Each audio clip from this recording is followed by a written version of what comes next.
अगर भूलकर भी इजराइल और अमेरिका ने ईरान के सुप्रीम लीडर अली खामनेई को जान से मार दिया तो यकीन मानिए दुनिया परमाणु जंग में तबाह हो जाएगी, क्योंकि अब ईरान के साथ रूस और चीन चट्टान की तरह खड़े हो गए हैं।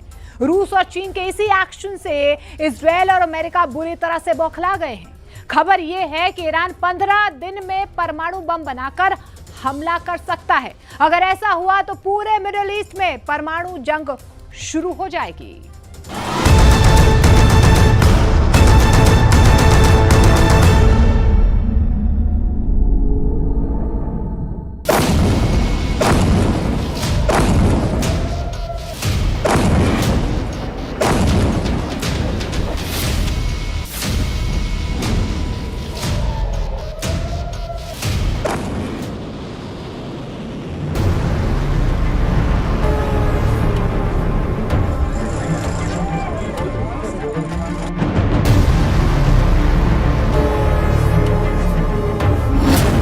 डरपोक निकले ट्रंप, फंस गए नेतन्याहू।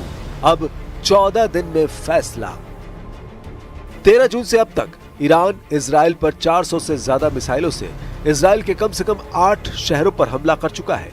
तेल अवीव, हाइफा, यरूशलेम में ईरानी मिसाइलों से भयंकर तबाही हुई है। लेकिन अब सवाल उठता है कि जब इजराइल को अमेरिका की सबसे सख्त जरूरत है तो फिर राष्ट्रपति ट्रंप क्यों कह रहे हैं कि ईरान पर अगले 14 दिन यानी 2 हफ्ते तक अमेरिका हमला नहीं करेगा। ट्रंप के इस ताजे बयान और ईरान के भीषण हमले और इजराइल सेना का कमजोर पड़ता एयर डिफेंस सिस्टम इजराइल के वजूद पर भारी पड़ने लगा है। हम आपको दिखाने जा रहे हैं कि कैसे पिछले 56 घंटों में रूस के राष्ट्रपति पुतिन और चीन के राष्ट्रपति शी जिनपिंग ने पूरी दुनिया को संदेश दे दिया है कि अब ईरान बिल्कुल भी अकेला नहीं है। युद्ध में रूस और चीन ईरान की सीधी मदद करने लगे हैं, यानी जंग में अब हालात पूरी तरह से विध्वंसक हो चुके हैं। अब ऐसे हालात में अगर ईरान के सुप्रीम लीडर खामेनेई को इजराइल और अमेरिका मारते हैं तो रूस और चीन भूखे शेरों की तरह इजराइल और अमेरिका के सैन्य अड्डों पर हमले कर सकते हैं।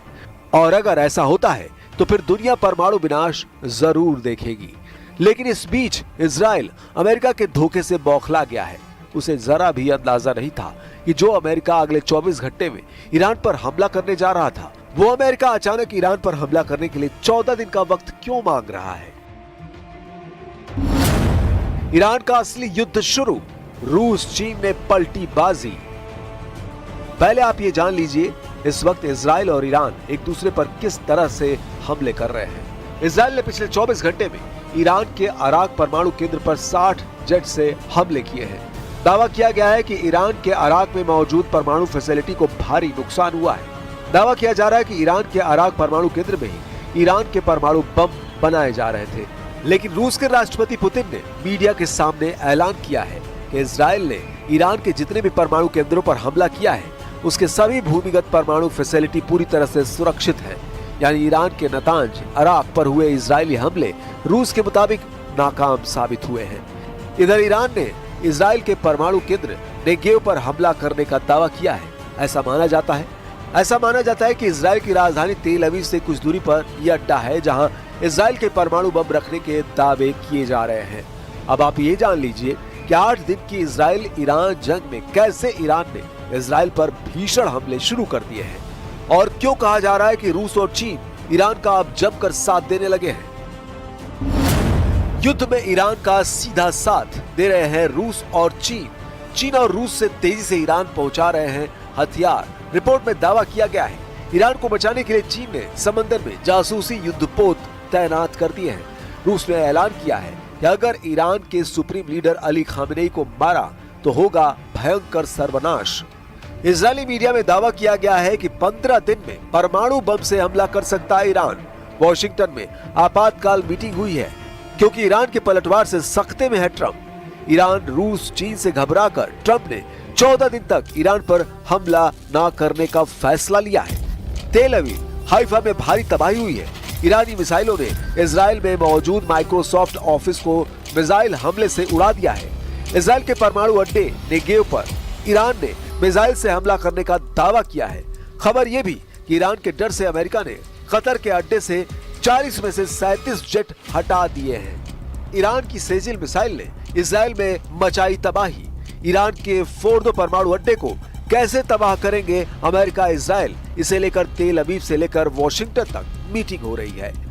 ईरान के भीषण मिसाइल हमलों को रोकने के लिए हर दिन इजराइल को 2500 करोड़ रुपए खर्च करने पड़ रहे हैं। ऐसा दावा वॉल स्ट्रीट जर्नल की रिपोर्ट में किया गया है। ईरान के विदेश मंत्री अब्बास अरागची ने 2 टूक कह दिया है कि जब तक इजराइल हमले नहीं रोकेगा कोई बातचीत नहीं होगी।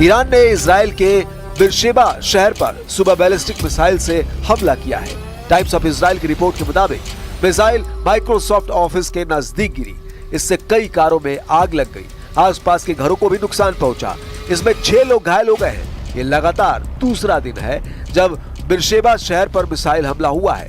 इससे पहले 19 जून को भी ईरान ने बिरशेबा के एक अस्पताल पर मिसाइल दागी थी, जिसमें 50 से ज्यादा लोग घायल हो गए थे। ईरान और इजराइल के बीच जंग का दायरा बढ़ता जा रहा है।